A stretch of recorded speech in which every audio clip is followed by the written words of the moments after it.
Alright, so just after Ardha Chandrasana, half moon, we come right away to Padangusthasana, hands to feet pose. So we start by lengthening our arms, start folding forward. And from here you can bend your knees. Actually there's a key that Bikram says that you can place your hands on the floor and wiggle your hips side to side just to settle into the pose. And then when you're ready, just bring your arms behind your legs and try to catch your ankles. Keep lengthening those arms and try to lengthen those legs a little bit more each time. Your forehead should be going to your shins and your chest rest on top of your thighs.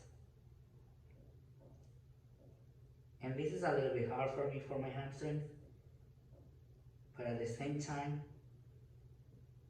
it's the best I can do. Rooted to the ground, weight on the heels, and always breathing.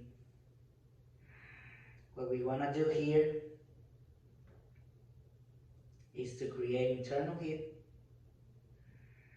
and with each exhalation, always try to come closer to our legs.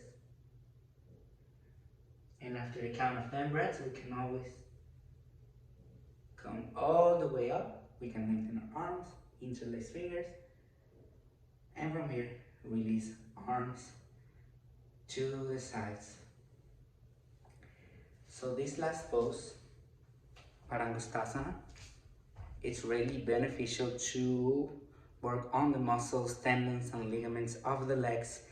And actually, these first poses will help us to warm up, to stretch out our muscles big time, and it's a great way to start your practice.